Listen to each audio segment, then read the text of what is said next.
Olá, seja muito bem-vindo, muito bem-vinda a mais um episódio do podcast Carreira e Suas Vozes. Eu sou Cláudia Cardillo e hoje nós vamos falar sobre comportamento humano, liderança, empreendedorismo e os desafios das carreiras em um mercado cada vez mais acelerado pela tecnologia e pelas mudanças organizacionais.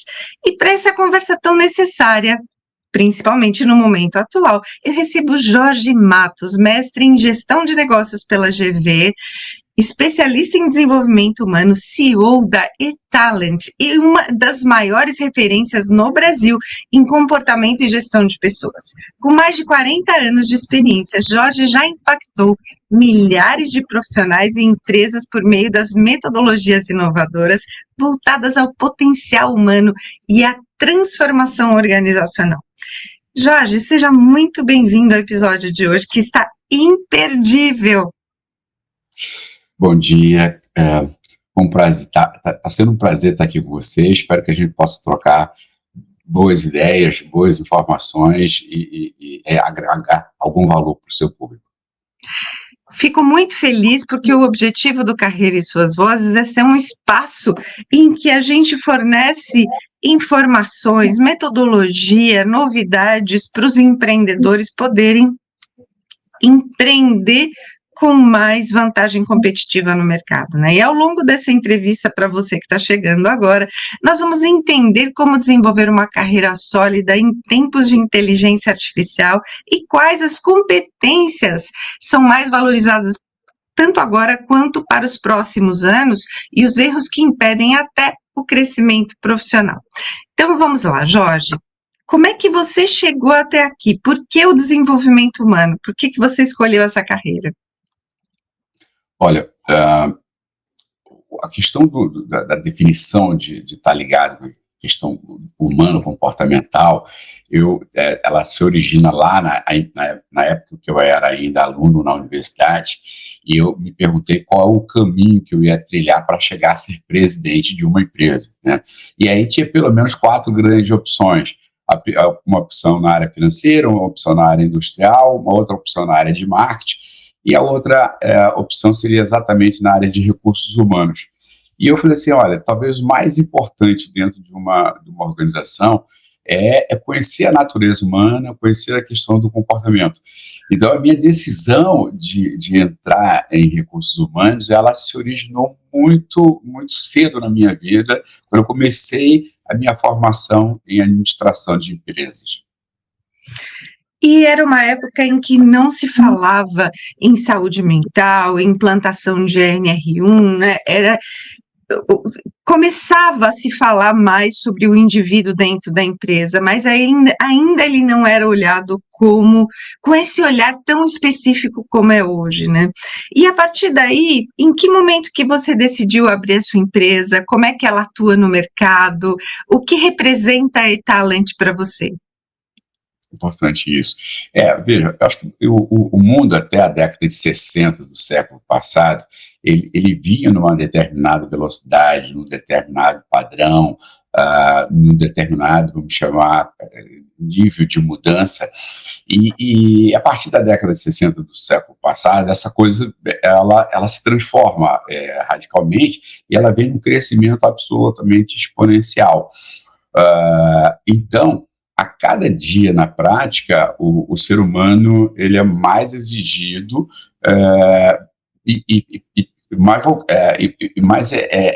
ele tem que se comprometer e se engajar mais na questão realmente do que as empresas desejam e o que elas precisam dar como resultado. Então, nesse processo de transformação, o indivíduo, que sempre foi um elemento extremamente importante vamos chamar, dentro de uma organização, ele passa a ser, vamos chamar, o grande protagonista de tudo isso, né? Porque tudo acontece através do indivíduo, e esse indivíduo está sendo impactado mais profundamente. A minha decisão especificamente de entrar nessa área de recursos humanos como consultor, como empresário, ele se deu por 2 grandes motivos. O primeiro, no meu primeiro dia de aula na universidade, eu resolvi perguntar aos meus alunos quem eles eram, aonde eles estavam e para onde iriam. E aí eu levei um susto total, porque a totalidade mesmo, né, dos alunos não tinha a menor ideia de quem eram, a menor ideia de onde estavam e muito menos para onde iriam. E dentro dessas três questões, seguramente a mais difícil era saber quem era, né? Esse era o ponto mais difícil disso. E aí, a segunda motivação que aconteceu é que isso não era um problema da escola, isso não era um problema dos jovens, mas eu vou encontrar esse mesmo problema dentro das organizações como consultor. Então, toda a liderança, frequentemente, não tinha a menor ideia de quem eram e estavam liderando pessoas que eles não tinham a menor ideia de quem eram essas pessoas, né? Então, como é que eu sou um mecanismo, um líder, por exemplo, ou um vendedor, um executivo, mas não me conheço, não conheço o meu equipamento humano, né? E ainda por cima vou liderar pessoas que eu conheço menos ainda, né? Então, aí nesse momento a gente viu o seguinte, não, vai ser muito importante desenvolver ou trazer alguma coisa para o Brasil dentro dessa linha. E eu, junto com um sócio que tínhamos na época, a gente trouxe uma tecnologia de identificar a natureza comportamental das pessoas. E isso começou a fazer total sentido. Ou seja, o comportamento da forma como a gente vê hoje, ele não estava na equação das empresas, né? Muito menos essas questões de burnout, NR1 e aí vai. E durante muitos anos, né, principalmente agora, né, nesses últimos 2 séculos que a gente tem estudado muito, a gestão ela continuou da mesma maneira, né? Sempre com força, sempre deixando de olhar para quem trabalhava na empresa, né? Para a família dessa empresa. E nos últimos 20 anos vem se caminhando até chegarmos ao momento atual, olhando para todas essas questões, né? Quais são os métodos que você aplica na sua consultoria ou dentro da sua empresa que te diferencia dessas outras empresas que ainda não olham para o indivíduo? Você já tem um número significativo de empresas que vamos chamar que tem essa sensibilidade e mais, ela tem essa exigência de trabalhar as questões humanas. E, naturalmente, um número maior, seguramente no Brasil, especialmente, você ainda não tem essa sensibilidade. É aquela famosa, as empresas que têm um departamento de pessoal que cuida da folha de pagamento, de eventualmente alguns benefícios, né, de controle de férias. Então, esse papel ele é mais tradicional. O papel que olha o comportamento do indivíduo, os seus valores, se ele tem elementos de cultura interessante, o tipo de inteligência, isso ainda é pouco utilizado dentro das empresas e as que utilizam, assim, frequentemente utilizam sem muita clareza exatamente do que é, para que serve e como gerar melhores resultados dentro desse processo. Então, assim, essa que é de fato, a grande questão, né? Ou seja, o elemento humano, ele ainda é pouco, de maneira, vamos chamar, mais séria, de fato, tratado e trabalhado dentro das organizações. Tanto que, por exemplo, as áreas de recursos humanos, de maneira geral, houve uma juniorização, ou seja, os profissionais deixaram de ser sênior pleno, para ser profissionais mais jovens, consequentemente menos experientes, com menos informações e com menos capacidade de tratar, de fato, as questões mais estratégicas e as questões mais importantes do indivíduo dentro da organização. Então, há um movimento na contramão. De um lado, uma grande pressão sobre o indivíduo, e de outro lado, pessoas muito pouco preparadas para trabalhar e entender esse contexto e desenvolver ações nesse contexto. Fora a adaptação, né, entre as gerações, né, que precisa acontecer também, porque essa nova geração, ela traz muitos novos paradigmas, né, para dentro da empresa, né? Então, trazendo o nosso assunto agora para a carreira, que é o que te trouxe aqui hoje, como é que a pessoa pode desenvolver uma carreira sólida em um mercado que muda tão rápido, não só com as tecnologias, com as novas demandas e essa acomodação do mercado aí com as novas gerações? Eu posso, voltando rapidamente para a sua fala sobre as gerações, né? De fato, a maioria das empresas hoje estão tendo 4 grandes gerações, né? E você lidar com essas 4 gerações realmente não é nada fácil.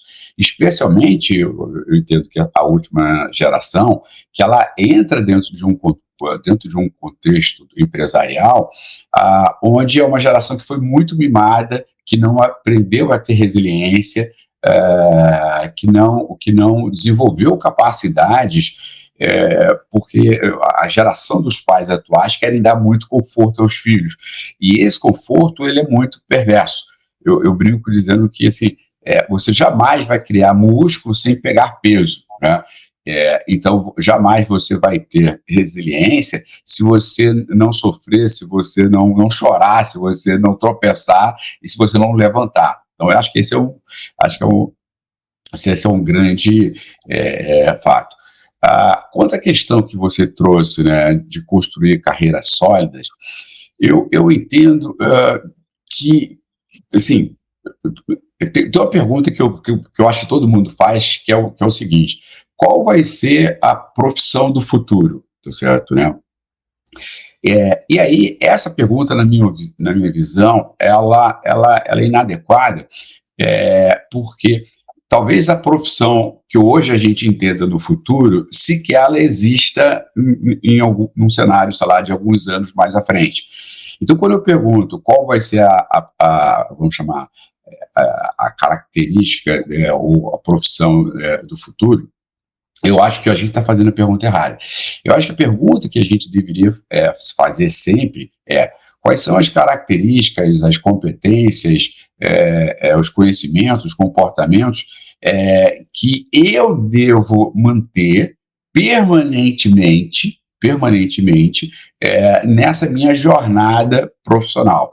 Então, isso muda tudo, porque quando eu faço essa pergunta, significa que eu tenho ciência de que hoje eu sou capaz para ele realizar uma atividade, mas que talvez amanhã não seja mais. Então, eu tenho que ter a capacidade e a sensibilidade de fazer essa transformação, essa adaptação e gerar resultado com esse novo contexto.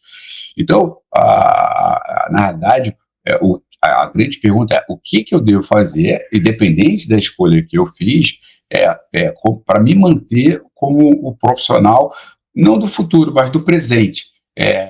E do presente, que gera resultados no presente e que vai se preparar no futuro para gerar resultados no futuro.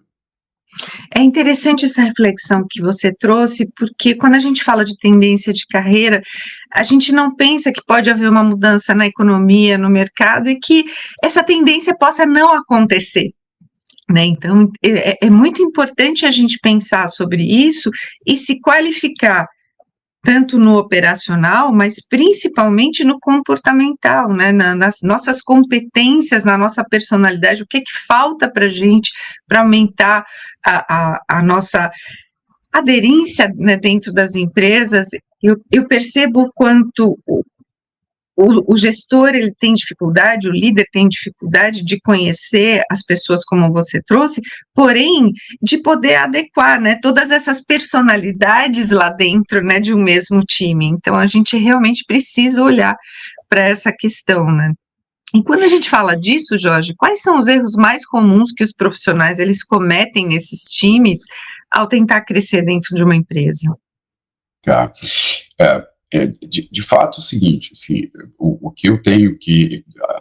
A possibilidade de eu ter sucesso com a pergunta qual vai ser a profissão do futuro, ela tem 2 grandes riscos, né, só para eu concluir essa reflexão, porque é o seguinte: primeiro que essa coisa da profissão de futuro, o indivíduo está perguntando o seguinte: se essa minha profissão, por exemplo, no futuro ela vai ser mais bem paga ou mais mal paga? Essa é uma das perguntas. E aí, a resposta para isso é uma resposta de mercado, ou seja, qual é a demanda e a oferta desse profissional, né? Então, se num determinado momento, isso já aconteceu várias vezes no Brasil, por exemplo, de não ter engenheiros no Brasil, e, consequentemente, o valor do engenheiro no mercado, ele tem um salário maior. Por outro lado, se o mercado, se as escolas, né, as universidades enchem o mercado de engenheiros, se a oferta de engenheiros ela é maior, consequentemente o salário é menor, né? Então, essa de cara já é um problema muito sério aqui, né? E simplesmente ela obedece às leis de demanda e oferta de mercado. A outra é a transformação que a própria função, que aquela própria profissão, ela exige. Eu diria que pela velocidade com que as coisas, por exemplo, acontecem, um médico, um advogado, um engenheiro, né, ou seja, uma série de profissões, eles deveriam por exemplo, ser recertificados a cada, sei lá, 5 anos. E por quê? Porque a forma, por exemplo, de construir um prédio hoje é completamente diferente de construir um prédio atrás.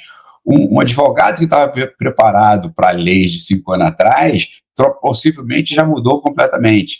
E o médico, então, nem se fala, porque, eventualmente, uma determinada droga ou um determinado procedimento, ele pode, ou uma classe de remédio, ele pode se alterar completamente, e se o indivíduo ele está ainda com as informações de 5 anos atrás, ele pode estar, por exemplo, passando um remédio que é, por exemplo, cancerígeno para o indivíduo, e que esse remédio ainda existe por uma incapacidade, por exemplo, do governo de ter tomado a decisão de tirar, mas já se sabe, por exemplo, que ele é ruim. Então, são muitos os motivos, né, que levam a essa necessidade de se adequar continuamente à sua capacidade de geração de resultados. Claro que toda vez que a gente implanta uma novidade no mercado, as pessoas elas se desesperam. Imagina você que a gente pode assim, se recertificar a cada 5 anos. Eu faria com a maior segurança, porque eu estudo muito, faço novos cursos, procuro estar sempre update, né, sempre atualizada com o assunto referente à minha área, mas também leio muito as questões das notícias, do que está acontecendo no mundo.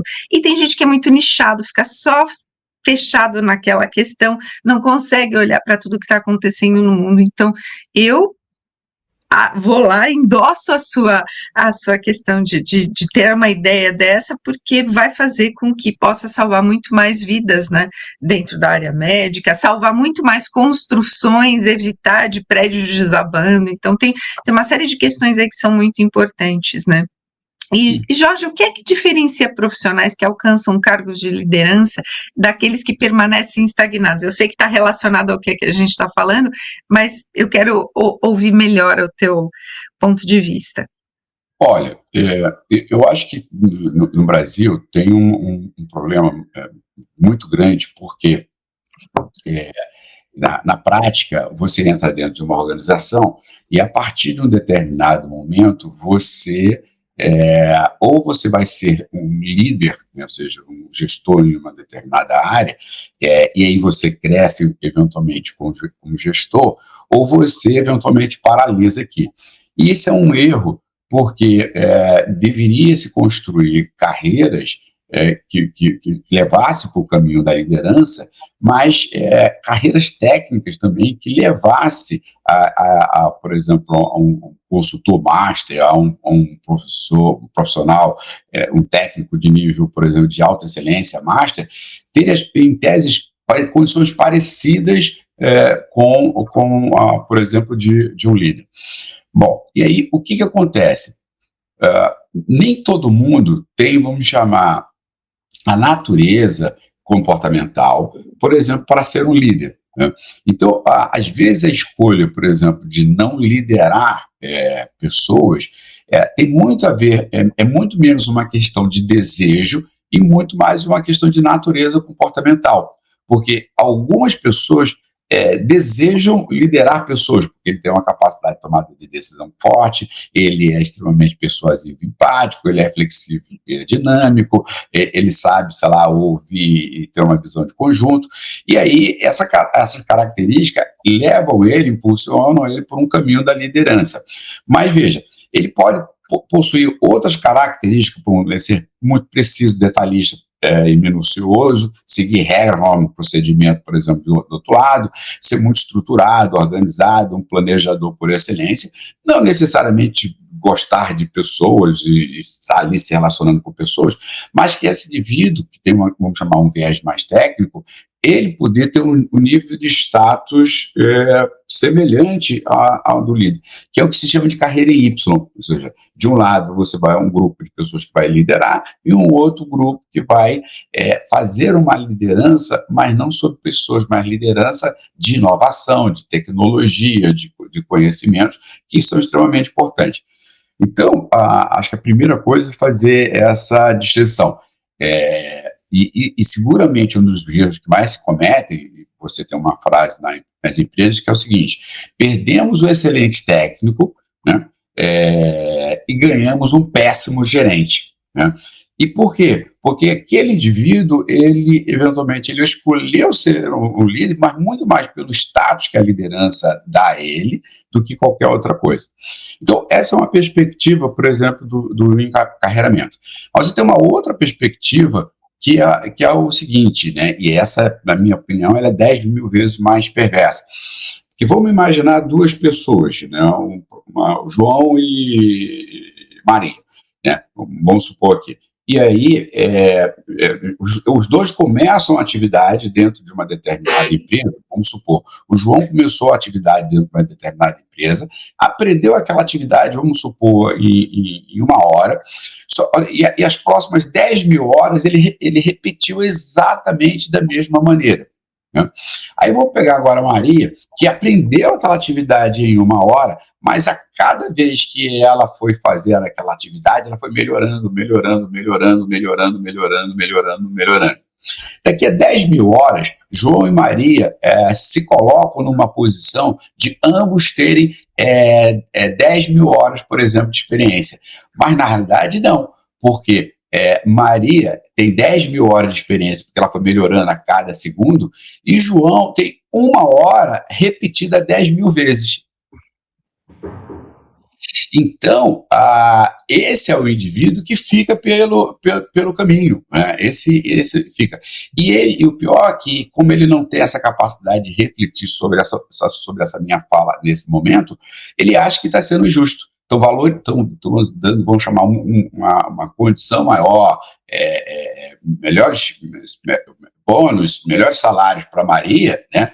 E ele se sente, né, o preterido, mas na prática ele não é o preterido, né? Ele que simplesmente se congelou naquela primeira hora e repetiu 10 mil vezes. Então, um tem 1 hora de experiência, o outro tem 10 mil. Então, esse que tem 10 mil, ele consegue provavelmente gerar melhores resultados, maiores resultados para a organização do que aquele que tem 1 hora só de experiência.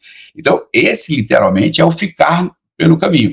E muita gente entra exatamente dentro desse contexto, na sua rotina. Ele já não sabe nem por que faz aquilo, mas ele não sabe nem quando foi que aprendeu aquilo, e a vida que segue, né? Jorge, ouvindo você falar... Ele se sente o preterido da história, mas na prática ele se fez preterido. É exatamente isso, né? Enquanto você falava, eu vi o filme da minha vida corporativa passar na minha frente, porque eu sou exatamente igual a Maria. Eu sou uma pessoa muito criativa, fiz uma migração de carreira aos 27 anos, tenho uma formação, uma graduação de musicista, trabalhei profissionalmente como musicista, e fiz uma migração de carreira para o marketing e para a comunicação, porque eu entendi que a música, ela era uma parte da comunicação, era uma parte da mensagem e eu podia ter o todo, porque não era o que eu ensinava, era como ensinava que fazia com que as pessoas aprendessem e gostassem de tocar. Então, quando eu vim para o mundo corporativo, eu trouxe essa característica, né, das 10.000 horas, cada vez que eu repetia aquela atividade, eu repetia de uma maneira diferente, porque a música me ensinou isso. Cada vez que eu estudava a música, eu melhorava aquela interpretação, melhorava aquela célula rítmica. Então, perceber no mercado corporativo que também existiam pessoas que repetiam os processos que eram ensinados e diziam sempre foi assim, foi muito comum para mim. Eu até tinha uma certa dificuldade de entender por que as pessoas elas só repetiam os processos e não inovavam os processos.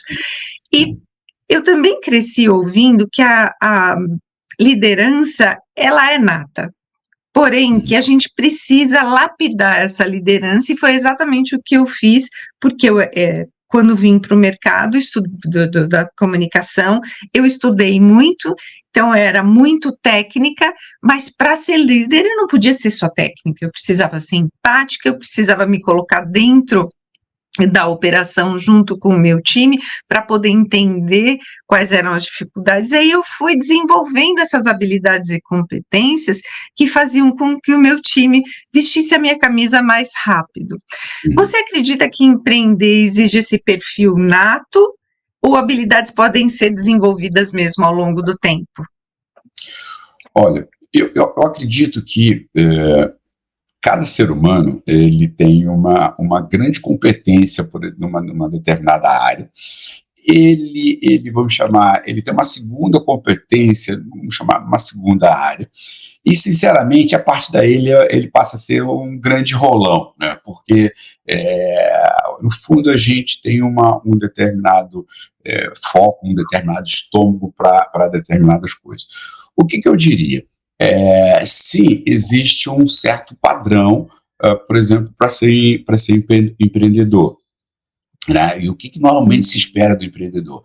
Aquele indivíduo que tem uma capacidade de planejar, de tomada de decisão, de persuasão, de empatia, que seja meio incansável. Então tem algumas, vamos chamar, algumas características que você vai ver mais repetidamente ali. Mas não é impossível, muito pelo contrário, você empreender com qualquer tipo de comportamento. E por quê? Porque, no fundo, o ideal é que o empreendimento ele seja formado por um time, um grupo de pessoas, um time, né?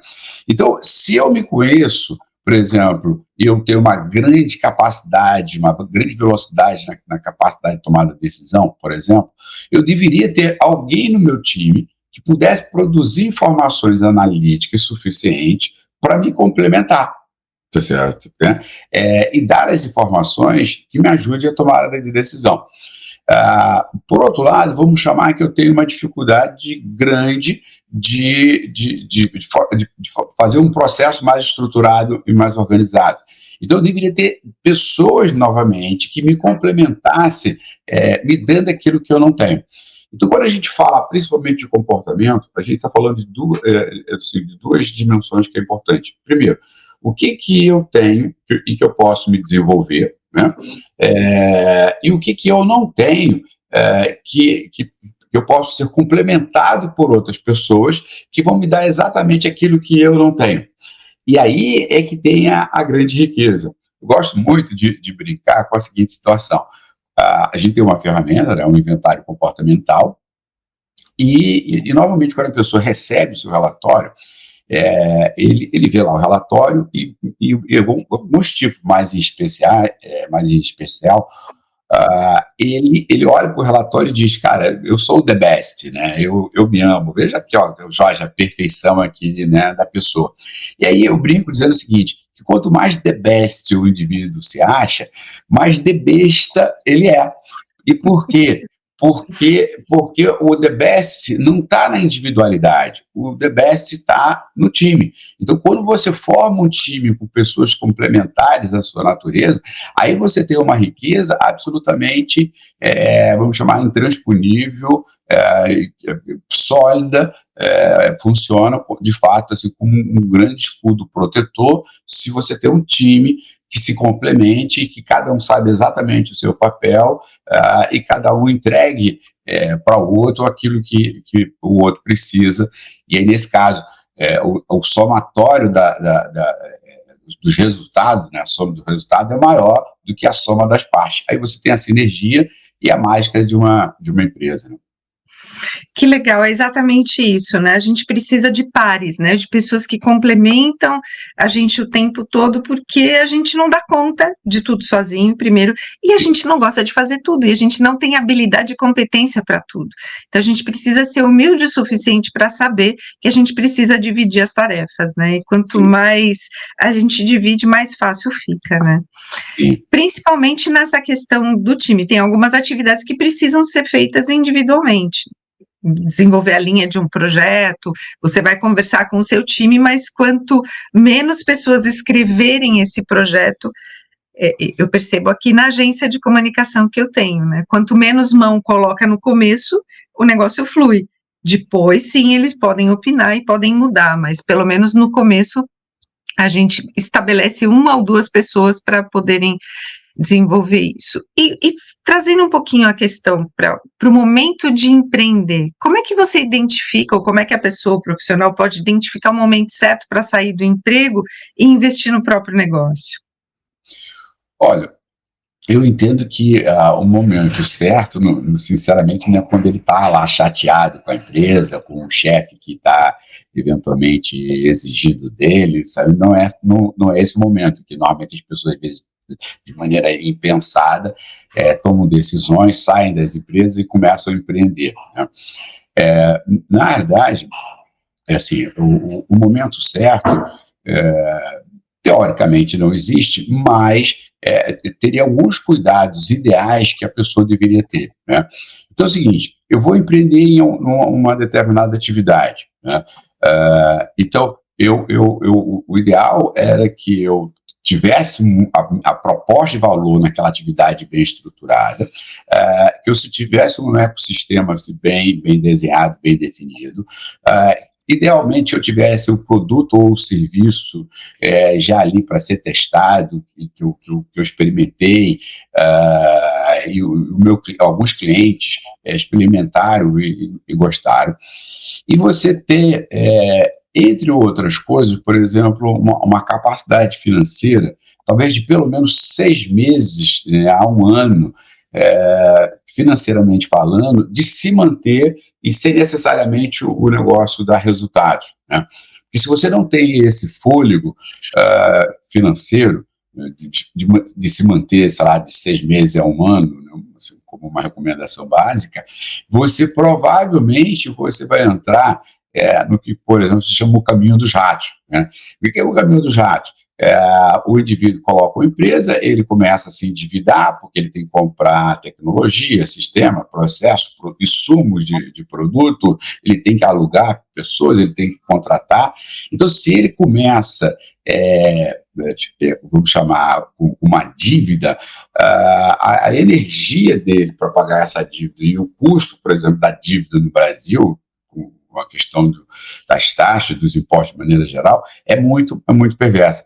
Então, ele já começa por baixo, né? Então, uma das coisas extremamente importantes eu tenho um produto e serviço que já foi testado? Tenho.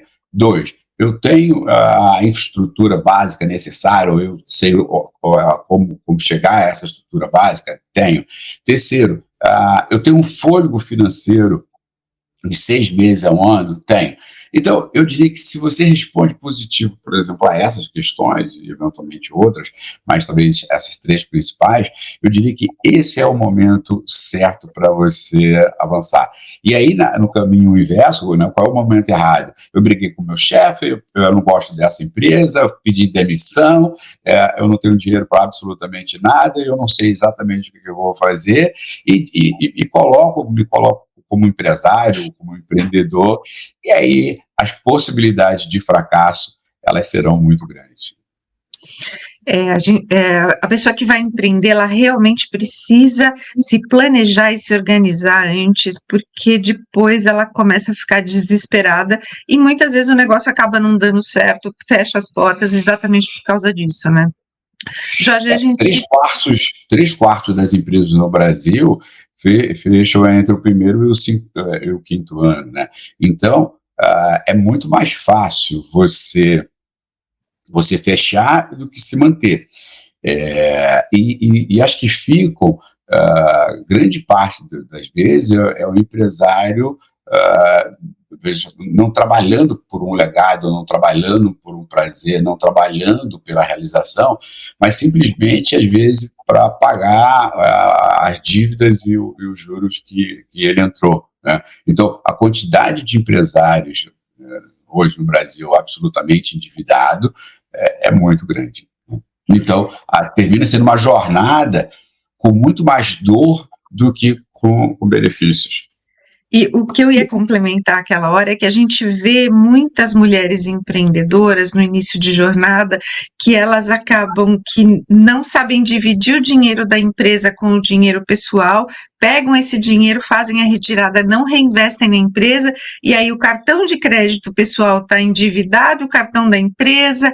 Então, realmente a gente precisa entender que ser empreendedor precisa investir tempo, dinheiro e muito planejamento e organização, né? Sim, sim. E eu quero saber de você, porque a gente está vivendo um momento de muita estabilidade econômica, de muita mudança fiscal.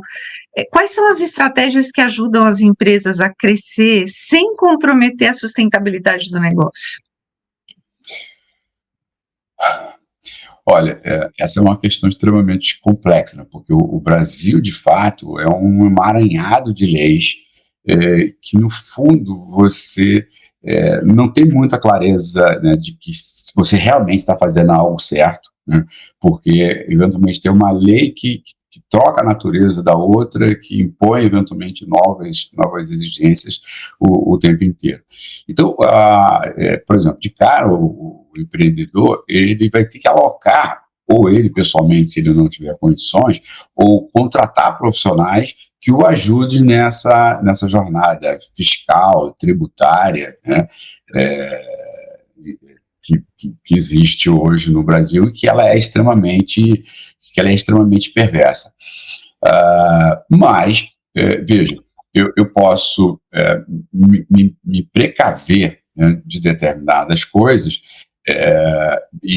ou não. Então, se eu, eventualmente, vamos chamar, se o meu volume de negócios ele tem um determinado volume de faturamento em um determinado segmento, a natureza jurídica dessa empresa ela é uma. Se ele tem um outro, vamos chamar de nível de faturamento, ou a atividade, o objeto da empresa é outro, ele eventualmente ele tem que ser classificado como um outro tipo, e consequentemente ele vai pagar, por exemplo, mais impostos de maneira correta ou incorreta aquele valor lá. Então, no Brasil, que as coisas não são feitas para o empreendedor, essa que é a grande verdade. Eu acho que o empreendedor, de maneira geral, o empresário, de maneira geral, ele é visto pelo governo e por uma parcela significativa de pessoas como alguém que está ali para fazer a mais-valia, né, para tirar tudo do indivíduo e, eventualmente, do cliente. Há empresários que pensam dessa maneira, mas seguramente é a maioria. Não é a maioria. A maioria pensa exatamente em contratar pessoas, em desenvolver pessoas, e levar conhecimentos e produtos e serviços que agreguem valor às pessoas e, como consequência, ele ter resultados para isso. Então, eu diria que, assim, como é que se resguarda, né, disso, de fato, testando se o produto ele é muito bom, né, e ele está sendo aceito pela organização, checando se você está fazendo por todos os ditames, né, legais, fiscais, tributários, e você eventualmente não correr riscos, né, com isso. ter uma clareza muito grande, né, porque, veja, você colocou uma questão importante, o dinheiro entra, muitos empresários acham que aquilo é lucro, e na realidade, às vezes, né, ele nem lucro ele está tendo. Então, se ele está recebendo um dinheiro que na realidade simplesmente foi pagar os custos da operação, e nem lucro ele está tendo, na hora que ele faz meia dúzia de vezes, vamos chamar tem essa atitude, ele está no caminho da falência. Então, quando um produto, vamos chamar, ele tem um mínimo de rentabilidade, então, sei lá, se eu tenho 5% de rentabilidade e entrou 10 mil no caixa, na prática, eu não tenho 10 mil, eu não ganhei 10 mil, eu ganhei só R$500, né? Porque esse 5% que o produto gerou de rentabilidade, ou 10%, ou 15%, mas supor que seja 10%. Então, se entrou 10 mil no caixa, eu não posso me apropriar de 10 mil, eu deveria me apropriar de parte de 1.000, né? Que seria 10% de 10 mil. E por que de parte? Porque, veja, a parte desse 1.000 aqui, provavelmente eu vou ter que reinvestir em novas tecnologias, em novos processos, em novos sistemas. Então, na prática, eu não devo nem me apropriar desses 1.000 como todo. Porque se eu me aproprio desses 1.000 como todo, seguramente eu perco a minha capacidade de investimento. Então, a questão, vamos chamar, fiscal, contábil, né, ela é extremamente importante que o gestor tenha ciência disso. Uma coisa que o brasileiro ele faz muito errado sei lá, uma geladeira custa R$1.000. Aí ele, poxa, R$1.000 eu não tenho. Mas aí o cara que vende diz o seguinte, não, mas eu divido em 36 de R$100, né? Ou seja, aí o cara diz, poxa, 36 de R$100 cabe no meu bolso, né? E às vezes, então ele está comprando, ele está pagando por 3 geladeiras e meia, né? Quando ele fez a pergunta errada, né? Ele não é se cabe no meu bolso, né? De fato, qual é o custo que aquilo tem. Então, é muito melhor que esse indivíduo, eventualmente, pobre de um determinado período e vai lá e compre a geladeira por R$1.000, do que comprar por 36 parcelas, por exemplo, de R$100, né? Mas porque cabe no bolso dele. E o empresário, o indivíduo, ele tem isso para a vida dele e ele termina levando para as empresas dele. E aí o fracasso está batendo na porta o tempo inteiro, né? E tem um dia que ela derruba e ele cai junto. É exatamente isso, né? E eu tenho percebido, nos últimos 10 anos, se ensina, se fala mais sobre empreendedorismo até nas escolas, né? Dos alunos do ensino médio, e é importante a gente colocar essa cultura na cabeça das pessoas que estão começando a ter a visão, né? Meus pais são empreendedores, minha mãe é médica, meu pai tem uma loja, como é que eu posso seguir a carreira deles? Então, é importante a gente falar sobre isso, né? E nesse cenário tão instável que a gente vive economicamente, como é que líderes, empresários, gestores, eles podem equilibrar a alta performance com saúde mental e o bem-estar das equipes? Ótimo. Deixa eu pegar essa coisa do estímulo ao empreendedorismo, né? Porque, inclusive, tem uma ONG, do qual eu até participo do conselho, que é a Junior Achievement, ou JA, né? A Junior, por exemplo, o ano passado, ela teve mais de 1 milhão de jovens que tiveram experiência nas escolas, né, de primeiro e segundo grau, de como empreender, né? Então, por exemplo, a Júnior, ela tem uma das coisas, dos programas é o Mini Empresa. Então, o Mini Empresa, um conjunto de alunos, eles definem qual é o produto, qual é o preço, como é que eles vão produzir aquele produto, produzem aquele produto, montam estratégia, por exemplo, de venda desse produto, vendem o produto, né? Então, todo esse processo, os jovens, dentro do projeto da Junior Achievement, ele realiza, e eu diria que tem um impacto assim, gigantesco. Normalmente o jovem que tem essa experiência, ele muda o mindset dele completamente. Voltando só à questão, desculpa, qual foi a pergunta que você fez? Sobre como é que os líderes, empresários e gestores eles podem equilibrar alta performance com saúde mental e bem-estar das equipes? Olha, nós temos uma ferramenta aqui que a gente chama de âncoras e motivações, né? E é importante o indivíduo ele ter clareza, por exemplo, da sua natureza comportamental, né? Então, essa é uma outra ferramenta, né, que é uma tecnologia que eu trouxe para o Brasil, né, chamado DISC, né, que elas são iniciais de dominância, influência, estabilidade e conformidade. Então, o que acontece? O que é o melhor do mundo? Se eu tenho um alto D, um alto I, baixo S, baixo C, que eu execute uma atividade que exija alto D, alto I, baixo S, baixo C, porque aí eu tenho um alinhamento entre o que eu sou e o que é esperado de mim. O pior dos mundos, e isso acontece em 80% das vezes, com maior ou menor intensidade, é exatamente o contrário. Um indivíduo, por exemplo, ele tem baixo D, baixo I, alto S, alto C, e ele vai executar uma atividade de alto D, alto I, baixo S, baixo C. Né? O que significa na prática? Significa o seguinte, que tudo aquilo que é da natureza do indivíduo, ele está jogando no lixo porque a função não pede, e tudo aquilo que ele não tem está sendo exigido, ou ele está se exigindo, ou está exigindo dele. Então, quando você tem, vamos chamar esse desbalanceamento entre aquele que eu sou versus aquilo que eu estou sendo obrigado a ser, né? Então, quando há essa, vamos chamar essa de sintonia, você surge daí um problema. E aí, assim, Cláudio, assim, buscar o equilíbrio numa situação como essa é quase que impossível, né? Porque o cargo exige uma natureza de um indivíduo e ele tem uma natureza completamente contrária. Então, o desequilíbrio está aí. Então, eu diria que talvez o passo exatamente para ter o equilíbrio é o autoconhecimento. Né? Então, o autoconhecimento, eu gosto de fazer a seguinte reflexão: a gente tem dois olhos, né, que olha o externo, e um olho no meio da testa que deveria olhar para dentro e buscar formas de se autoconhecer.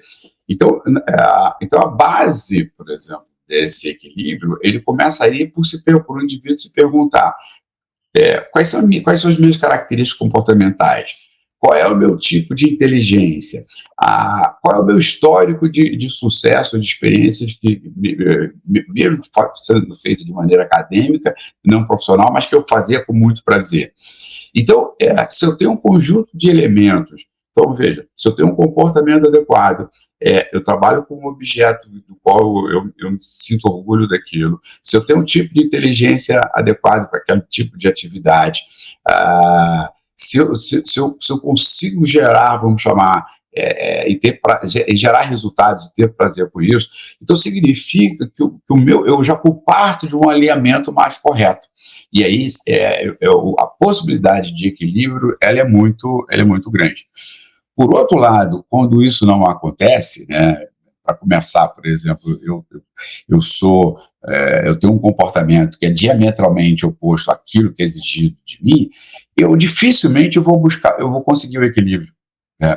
Porque não tem como se equilibrar. Veja, a gente se equilibra bem sentado numa cadeira, sentado no chão, sentado numa poltrona, mas poucos se equilibram muito bem sentado numa corda esticada, né? Então, se o indivíduo ele se colocou nessa posição dessa corda esticada, o estresse dele vai ser muito, muito grande, né? Então, a gente tem que perguntar o seguinte: qual o melhor lugar para eu sentar, né, ali? Eu sou muito bom numa corda, legal, então eu vou ter equilíbrio provavelmente aqui. Mas se eu não sou, qual é a poltrona mais confortável que eu possa viver? Então, eu diria que tudo, Cláudio, começa com o autoconhecimento, né? Depois com o entendimento do que o mundo ele está estruturado, ele está organizado, porque veja, eu não posso ir contra o mundo. Então, por exemplo, as pessoas que resistem à inteligência artificial, ele está indo contra um movimento que não tem como parar, né? Muito pelo contrário, cada dia vai ter mais e mais e mais e mais. Então, eu tenho que me apropriar daquilo e ser menos resistente. E, novamente, entra a questão comportamental. As pessoas de alto S, que é de alta estabilidade, eles tendem a resistir mais, porque eles valorizam a história, valorizam o status quo, valorizam o planejamento, num mundo em que a velocidade ele é a grande ordem. Então, tem maneiras de você, de fato, ter um equilíbrio maior, mas eu diria que a base desse equilíbrio começa com o autoconhecimento. Você tocou num ponto extremamente importante, porque quando a gente se autoconhece, a gente se empodera das nossas competências e habilidades, mas principalmente a gente vive alinhado à nossa missão e propósito. E eu tenho praticado isso na agência há mais de 20 anos, porque não é só o cliente que escolhe a gente também pode escolher o cliente.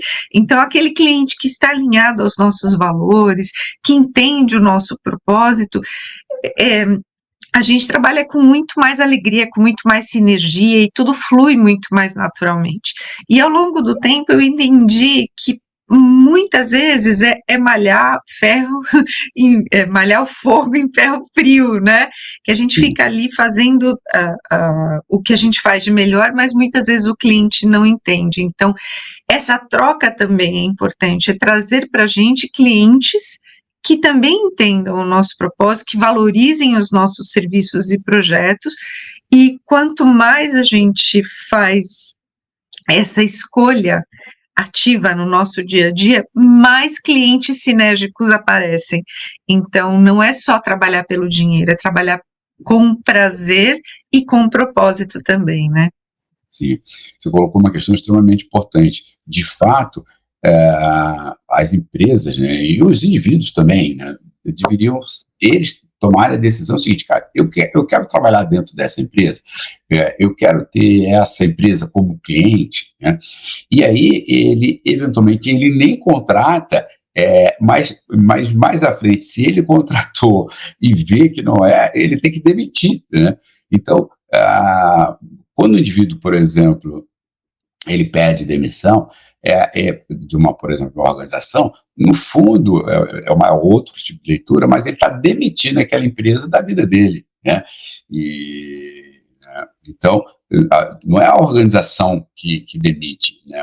Ambos, tanto o indivíduo quanto a organização, têm, vamos chamar, a capacidade de demitir um ao outro, né? E por quê? Por N motivo, por questão de valores, por questão de resultado, por questões de princípio, por questões de ética, né? Por questão de identidade, e aí vai, em todos esses aspectos. Então, o equilíbrio, ele seguramente ele surge desse alinhamento entre vamos chamar, o tomador de serviço e o prestador de serviço, seja qual for essa relação estabelecida. É exatamente isso, né?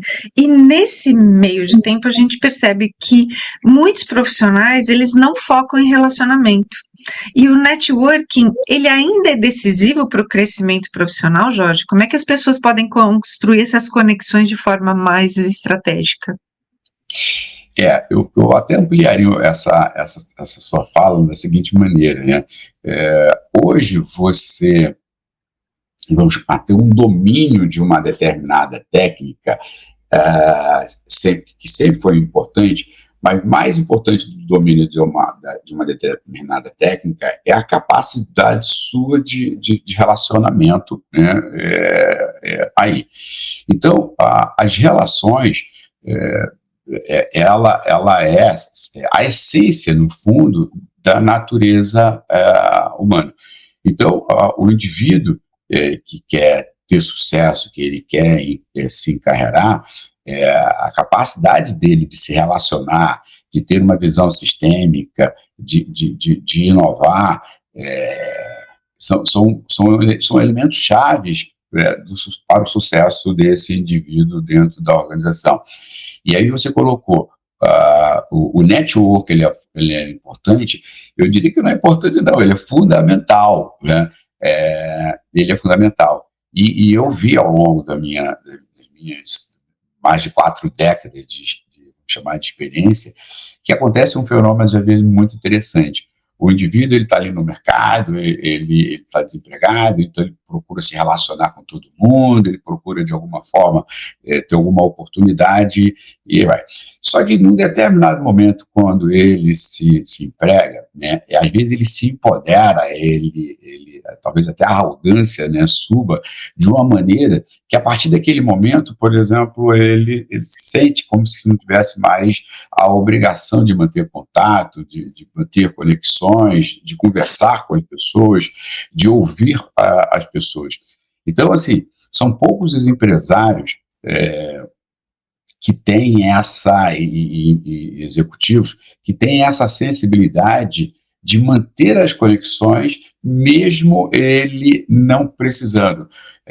E porque não trata-se de precisar ou de não precisar de uma pessoa. Trata-se de se manter conectado, de poder ser ajudado e ajudar os outros de uma maneira geral.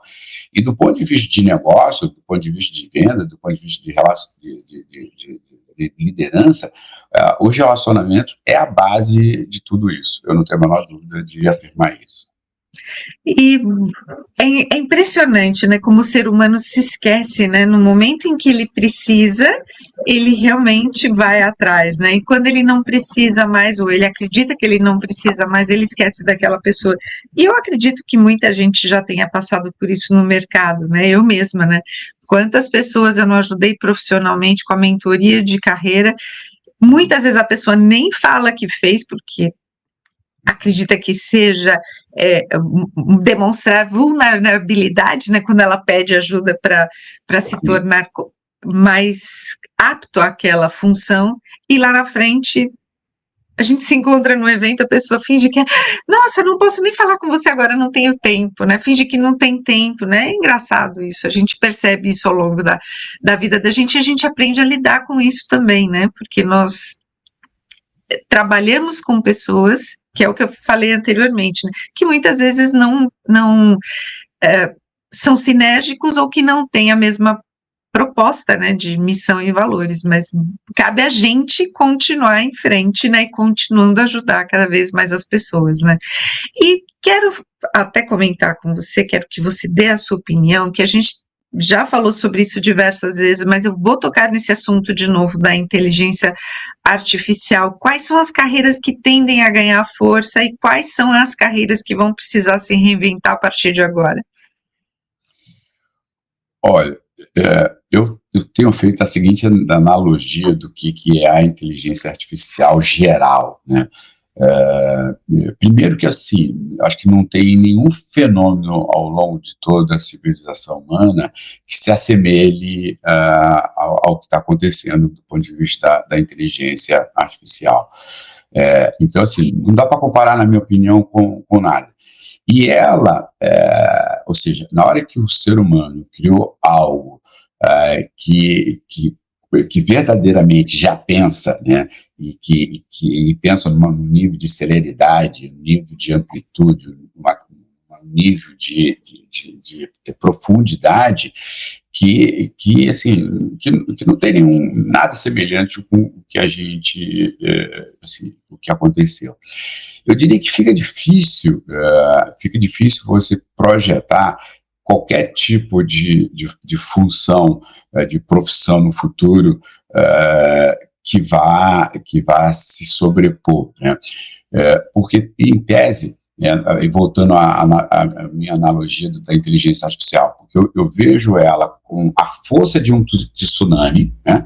Porque ela de fato ela vai varrer muita coisa, é uma força de um tsunami, mas uma multiplicidade, vamos chamar, de origem de um enxame de abelha. Né?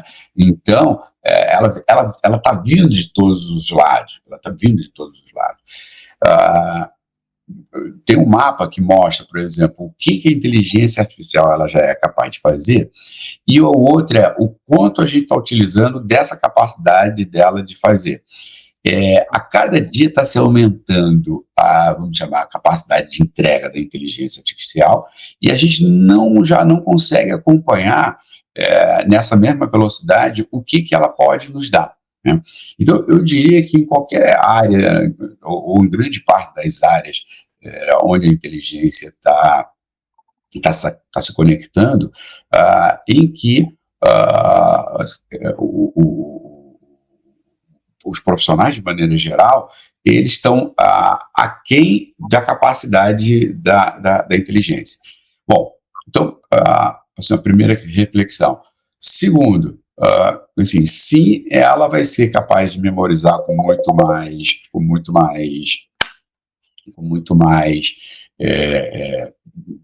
aliás, de maneira assim, impressionante, né? Assim, não tem nem como quantificar a capacidade de memória da inteligência artificial e do indivíduo. A velocidade, a amplitude, a celeridade, o nível de presteza 24/7. Então, eu diria o seguinte: lutar contra a inteligência artificial me parece que é a coisa menos interessante, menos inteligente que alguém poderia fazer nesse momento ou em qualquer momento no futuro. Então, o que a gente precisa fazer é como é que eu me aproprio, né, me conecto com essa inteligência. Então, acho que no primeiro momento, eu acho que as pessoas têm o que se poderia chamar de letramento digital. Então, ou seja, seria uma alfabetização digital para ele começar a se inserir, a utilizar. Mas, tal como, por exemplo, um bom leitor, ele não pode ser só alfabetizado, ele não pode ter só o letramento. O ideal é que ele tenha total fluência na utilização daquela tecnologia, né? Então, na medida que ele passa a ter fluência naquela tecnologia, eu diria que o contexto muda completamente, porque ele está sendo empoderado por algo que faz com que, novamente, assim, a gente consegue chegar de um ponto ao outro andando, conseguimos, mas é mais fácil de bicicleta, é mais fácil ainda ir de carro? Opa, é mais fácil ir de helicóptero? É mais fácil ir de avião a jato? Mais fácil, mais rápido, né? Então, eu acho que se trata disso. Então, não utilizar a inteligência é querer ir de um ponto ao outro caminhando, quando, na realidade, tem formas muito mais inteligentes, né, e interessantes de fazer essa jornada. Então, eu acho que em todas as áreas, de maneira geral, a inteligência, ela, em alguns casos, eu acho que ela vai literalmente ou zerou ou está a caminho de zerar. Por exemplo, uma correção de texto, né? Então, hoje, uma inteligência artificial, ela consegue corrigir no nível de celeridade, de profundidade, de precisão, né, de garantia de todas as regras, por exemplo, gramaticais, N vezes maior do que aquele indivíduo que fazia esse tipo de trabalho no passado. Então, é o tipo de atividade que já deixou de existir na prática. Algumas empresas podem continuar tendo, mas é absolutamente desnecessário. E aí, o que vai sobrar, né, na prática, assim, para os indivíduos, né? Isso sem falar ainda, vamos chamar, da conexão, né, da integração da inteligência artificial com a robótica. Porque quando a gente tiver essa conexão 100% alinhada, né, você vai ter, possivelmente, robôs andando pela rua, cuidando de idosos, e fazendo absolutamente tudo, né? Ou seja, vai ser mais um elemento dentro dessa equação do trabalho. Você consegue imaginar o tempo para isso? Quanto tempo na sua cabeça você imagina que a gente pode começar a cruzar com robô na rua, no metrô, no shopping, levando cachorro para passear, cuidando de idosos, fazendo atividades operacionais dentro de condomínios? Olha, tem uma série de robôs que a gente vai considerar, o ser humano vai considerar robô quando ele tiver algo semelhante a ele, né, e fazer as mesmas coisas com ele. Se a gente olha nessa perspectiva, eu diria que ainda a gente está caminhando um pouco. Mas os robôs estão na nossa casa em todos os lugares, né? Na máquina de lavar roupa, na máquina de lavar pratos, aspirador. No aspirador, ou seja, eles estão ocupando esses espaços de todas as maneiras possíveis e imagináveis. Já existem indústrias que chamam as indústrias, por exemplo, escuro, porque você não precisa de luz lá, porque não tem humano lá. Tudo é 100% produzido por máquinas. Então, dentro desse contexto, assim, e na prática já existe, ou seja, esse robô já está do nosso lado aqui. Esse que anda, eu diria o seguinte, teve a terceira maratona, meia maratona de robôs, né? Inclusive as duas primeiras, eles andavam sozinhos, sem o humano do lado, porque tinha uma preocupação se ele ia respeitar o espaço do humano, ia bater no humano e vai. Mas a última meia maratona de robôs já eram robôs e seres humanos juntos, porque o nível hoje vamos chamar de habilidade do robô, com todos os sensores que ele tem, ele pode caminhar lado a lado do ser humano sem a possibilidade nenhuma, aliás, com menos chance. É mais fácil um outro humano bater, encostar no humano, do que eventualmente hoje um robô encostar no seu indivíduo, por conta da sensibilidade dos sensores, de maneira geral, que cada dia estão mais rápido. Então, eu diria, Cláudio, assim, no fundo já está aí, né? Ou seja, eu gosto muito de ver se tem um ditado que dizia o seguinte: foguete não dá ré, né? O Elon Musk fez o foguete dar ré, né? Então, e cada hora ele está conseguindo com mais precisão, com mais detalhe. Então, eu diria que já estão entre a gente. Há cidades, por exemplo, na Califórnia, que os drones, de fato, já chegam e entregam a sua encomenda na sua casa, né? Então, você vê lá um drone entrando, né, e vai. O meu filho, que trabalha no Google, ele, há uns 12, 3 meses, ele estava também lá na Califórnia, ele pegou um carro, né, 100% desses robotizável, entrou no carro, não tinha motorista, e o carro andou na velocidade como qualquer outro carro, nas pistas. Então, ele disse exatamente onde eu deveria pegar, onde ele queria sair, e aconteceu isso. Então, assim, é um robô na forma de carro, atuando 100%, né, com 100% de precisão e com muito menos chance de acontecer um acidente do que com o humano. Né? Então, eles já estão entre a gente, só vai aumentar, só vai crescer no dia a dia.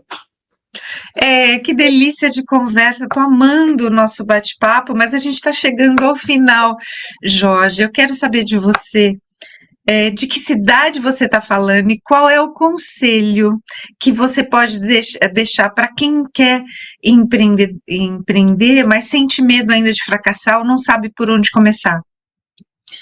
Bom, meu nome é Jorge Matos, né? Eu falo aqui do Rio de Janeiro. Eu sou um privilegiado, atrás de mim ali tem um Pão de Açúcar. Sua vista é maravilhosa. Eu sou realmente um privilegiado, né? Ter a vista do Pão de Açúcar da Baía de Guanabara, isso realmente não tem preço. A questão que você me colocou agora...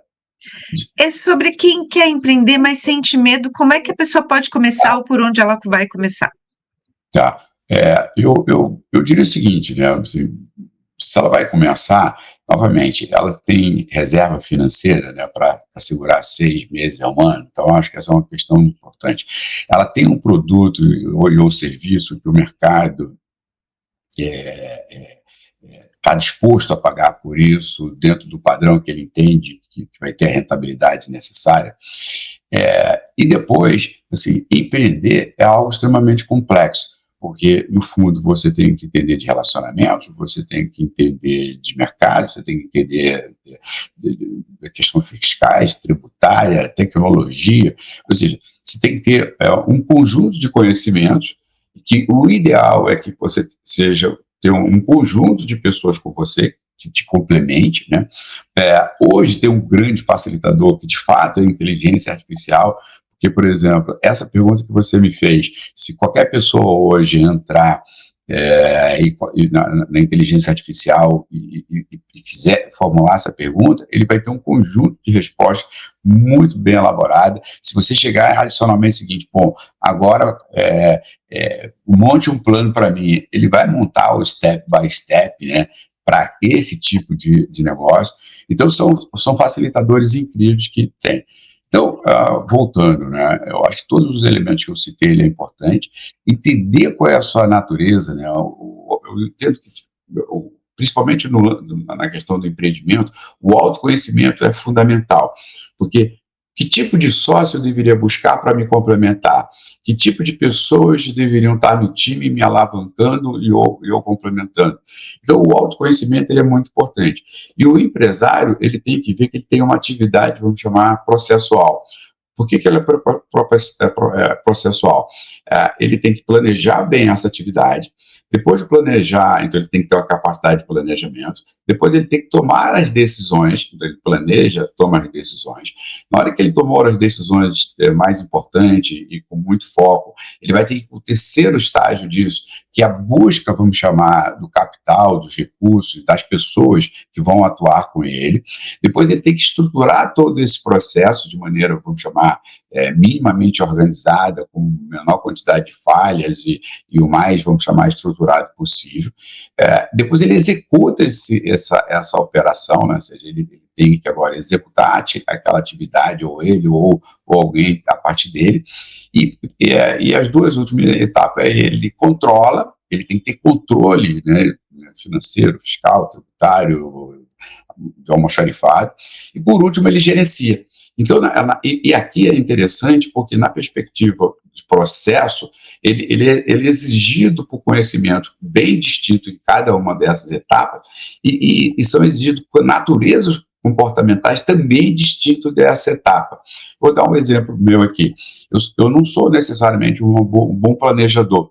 Pela minha natureza, que eu sou alto D, alto I, baixo S, baixo C, eu sou uma pessoa direta, agressiva, desbravadora, voltada para resultados. Então, eu não sou tipicamente um bom planejador, mas eu sou um excelente tomador de decisão, né?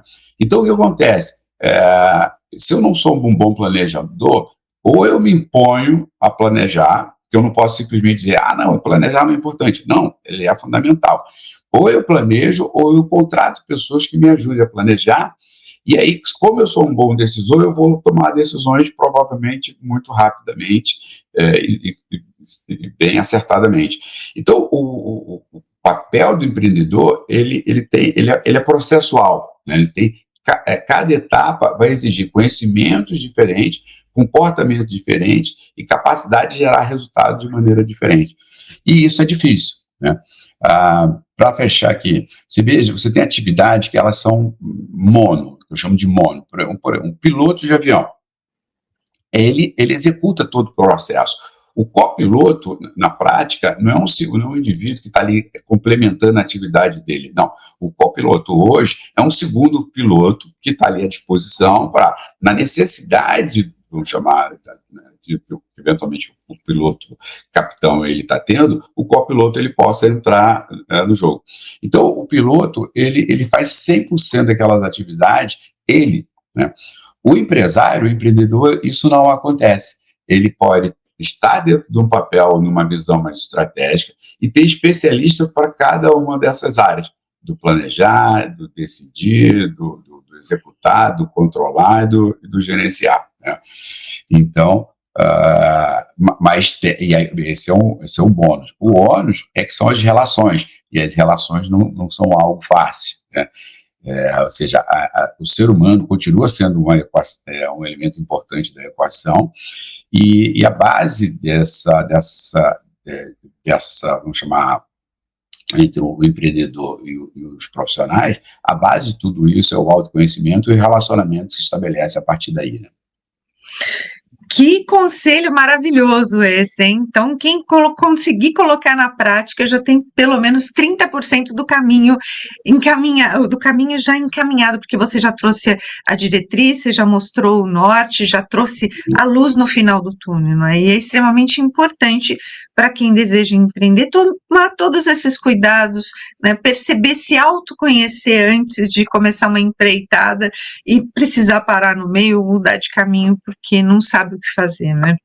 E nós chegamos ao final agora desse episódio fantástico que eu amei. Te convido a voltar aqui, Jorge, para que a gente possa falar mais sobre desenvolvimento humano, porque hoje nós tivemos a oportunidade de aprender com você mais sobre liderança, sobre desenvolvimento humano, sobre empreendedorismo e os caminhos para construir essas carreiras mais conscientes e sustentáveis nesse mundo em constante transformação, né, Jorge?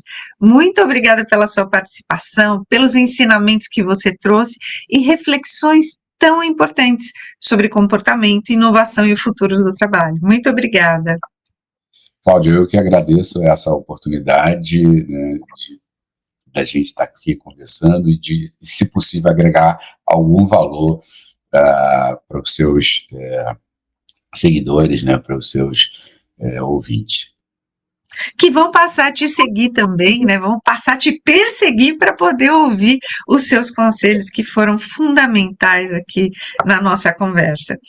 E agradeço a você que também nos acompanhou até aqui. Continue seguindo o podcast Carreira e Suas Vozes para mais conversas inspiradoras como essa. Eu sou Cláudia Cardillo. Até o próximo episódio. Tchau, Jorge. Tchau, Cláudio. Prazer, muito obrigado.